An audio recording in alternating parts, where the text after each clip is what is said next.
Happy Sunday po sa ating lahat. Ako si Benison Estareja. Patuloy pong epekto ng northeast monsoon dito sa may northern and central Luzon. So ibig sabihin po, generally preskong panahon ang mararanasan doon at possible lamang po yung may hinang ulan, lalo na sa may silangang parte ng northern and central Luzon. Samantala, nakapasok na po ng Philippine Area of Responsibility itong minomonitor po natin na low pressure area sa may silangan ng Mindanao.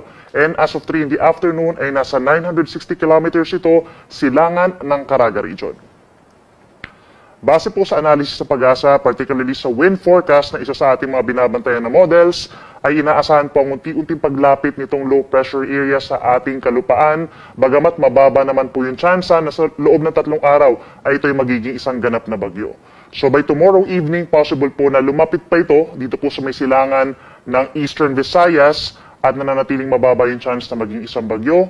Pagsapit po ng October 31, that's Tuesday, possible po na malapit na sa may Samar provinces yung sentro nitong low pressure area. And then pagsapit po ng unang araw ng Nobyembre, ng gabi, ay maring naglandfall na ito or malapit dito sa may parting Samar provinces and Bicol region. At kitang-kita rin po for the next 3 days yung linya kung saan nagtatagpo po yung hangin galing sa silangan. For example, dito na lamang po, no, yung hangin galing sa silangan na mainit plus yung malamig na northeast monsoon. Meron po tayo nakikitang linya dito. Ito po yung shear line. So, ibig sabihin po, by tomorrow, meron na tayong shear line dito sa may eastern portions ng Southern Luzon and Visayas. Pagsapit po ng Tuesday, possible yung shear line dito sa may malaking bahagi ng Southern Luzon. At pagsapit ng November 1, maring apektado na rin po ng shear line ang malaking bahagi ng Southern Luzon pa plus parts of Central Luzon, including Metro Manila.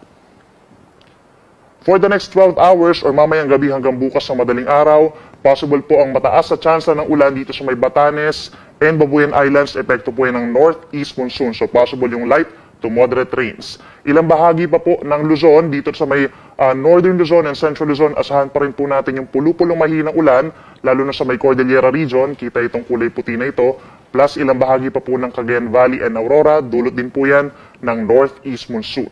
Ilang bahagi pa ng bansa from southern Luzon down to Mindanao, possible naman po yung mga localized thunderstorms o yung mga pag-ulan na nagtatagal lamang ng 1 hanggang 2 oras. And for this afternoon hanggang evening, possible po dito sa may parting Quezon Province, mataas ang tsansa ng mga pag-ulan, ilang bahagi pa ng Bicol Region and Samar Provinces, dito sa may Palawan, sa may northern portion, at sa parting Mindanao, mataas po ang tsansa ng pag-ulan dito sa may parting northern Mindanao, plus yung mga kalapit bayan, dito po sa may Bangsamoro Region and Soc-Sargen at region, at ganun din po dito sa may Zamboanga del Norte.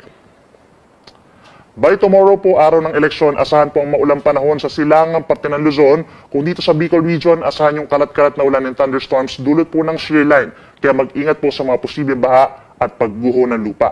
Magdala rin po ng payong ang ating mga kababayan dito sa may Quezon Province, Aurora, and Cagayan Valley. Asahan din po ang makulimlim na panahon dahil po yan sa northeast monsoon at sasamahan din yan ng may hinang pag-ulan. Ilang bahagi pa ng Luzon, kabilang po ang Metro Manila, halos similar na weather conditions. As today, Sunday, asahan pa rin po ang bahagyang maulap hanggang maulap na kalangitan sa araw ng eleksyon at makakaranas ng pulupulo at may hinang pag-ulan lamang.